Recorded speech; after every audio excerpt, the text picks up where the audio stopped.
Durga Mata met Paramahansa Yogananda in 1927 and very soon after came to the headquarters at Mount Washington and joined the monastic order. She was one of the few disciples he actually named as an Indian name. He called her Durga Ma because that was her name in a previous incarnation when she lived in an ashram with him.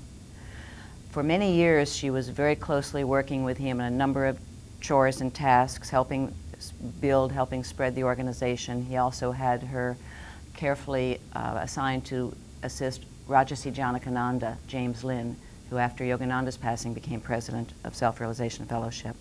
She was a simple woman who only went to 6th grade, but I had never met anyone with such insight and wisdom, and I doubt if I ever will. She was very humble. She was short, about 5 feet, a little under 5 feet, and by the time I met her in 1977, she had gray hair. Her eyes were magnetizing. They could see right through us into our soul. And when she spoke, it was with profound wisdom, and at the same time she radiated such love, such joy, that it was heavenly to be in her presence. Those of us who were very close to her, to make Master real in our lives, make him a part of our everyday life, walking with him, talking with him, trusting him. And as I learned to do this, so-called miracles happened. I had a business that I was establishing. I found the right place to live, and my friendships expanded. But more important, she was my spiritual mother, my spiritual mentor, and my role model. And I often would say, I want to be just like you, and she'd smile and say, we all have the privilege to work as she did. And by that she meant meditate, but most of all, control our thoughts. She'd often say, thoughts come like comets. They seemingly come a lot at a time, but in reality they're light, they're consciousness, and they come one at a time. We're not responsible for the first thought, but we are for the second and each thought after that. And instead of letting negative thoughts dominate our minds, we have to use our willpower to change a negative thought to a positive thought. And the more we train ourselves to do that, the more we're going to live in a balanced life and live in tune with God. The other important point she made for me, because there are complexities, there's seemingly complexities in these meditation techniques, and I felt discouraged, she cut through that and made it simple. She would often say, it isn't length of meditation, it's the depth of meditation that counts. It's controlling the mind so that the mind is calm. Then God manifests. And don't look for results in meditation. Quiet the mind, calm the mind, enjoy what comes. That's God.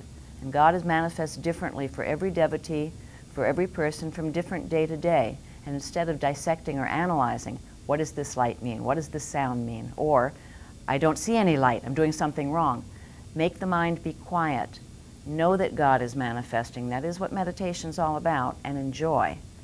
And she'd say, don't look for the results in meditation. The results actually come after meditation. Sometimes there'll be just a great happiness or a peace or a more balanced way of living. It's a process, and be patient. And then trust in our Guru. He will never bring anything to us that's harmful. He knows what we need. And be in his presence, be in his company. She'd often say, live thought to thought and moment to moment. Then the other very important part of her counseling, she ended every counseling session with this, be happy. God put us on this planet for us to be happy. And when we're happy, then we have that inner attunement with God. And when we're happy all the time, we're with God all the time.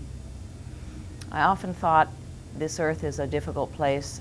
It's not really our home, as our Guru tells us, but she'd remind us that our consciousness is what we're going to take into the astral. So we must learn to be happy on earth, and then we'll be happy in the astral. We are what we are at the time of death. Our consciousness does not change. We only move out of a body and go into the astral. So we must learn to control our minds and our emotions while we're here in a body. It's very important to have a human body. I wasn't respecting that I have one. One time she had said that millions of souls are trying to get on earth, to get a human body. Only the strong make it.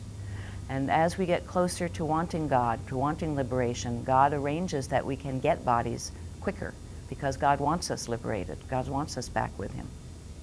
What was it like to be in Durga Ma's presence? She lived in an apartment on the 4th floor of the headquarter building at Mount Washington. which she had built for Rajarsi Janakananda, who only lived there for about a week before his passing. And he had willed it to Durga Ma for her apartment because all her life as a nun, Durga Ma never had a room of her own. She was constantly giving up her room for a guest who might come either to Mount Washington or Encinitas. And Paramahansa Yogananda had said to her one day, "You will have rooms of your own." So this was accomplished after Rajarsi Janakananda passed. So she had that apartment, and we went for counseling sessions. We went up to the 4th floor, and every time I went, I felt I was going up the stairs to heaven. And going in that door, any worries or problems I had vanished, and it was just being in this divine bliss and love and joy that she radiated, which doesn't mean that she didn't give us keen and insightful counseling, and at times even very pointed, and there were times tears would roll down my face. But she always said, it takes a thorn to remove a thorn, and she may take us, do a little spiritual surgery, but she always put us back together again before that session was over. And it was only for our own good.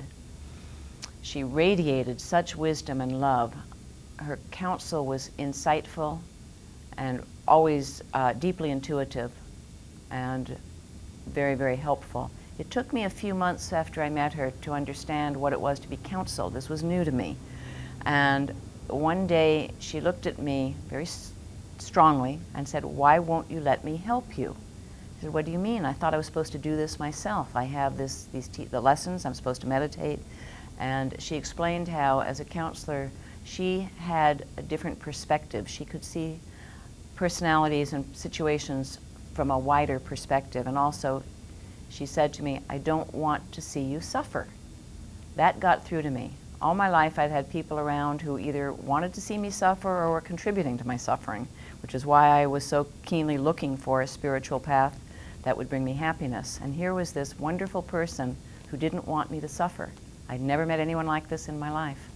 And with her help, a lot of these traits I was able to change, and she taught me how to be happy. She also, I want to point out, was very, very humble. She said she was an empty shell for Master.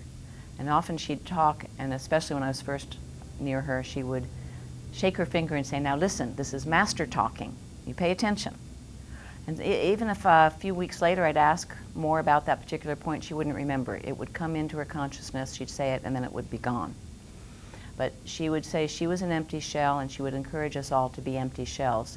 Kill the ego. She'd say, "Death to the ego," and then only God and Guru remain. And she'd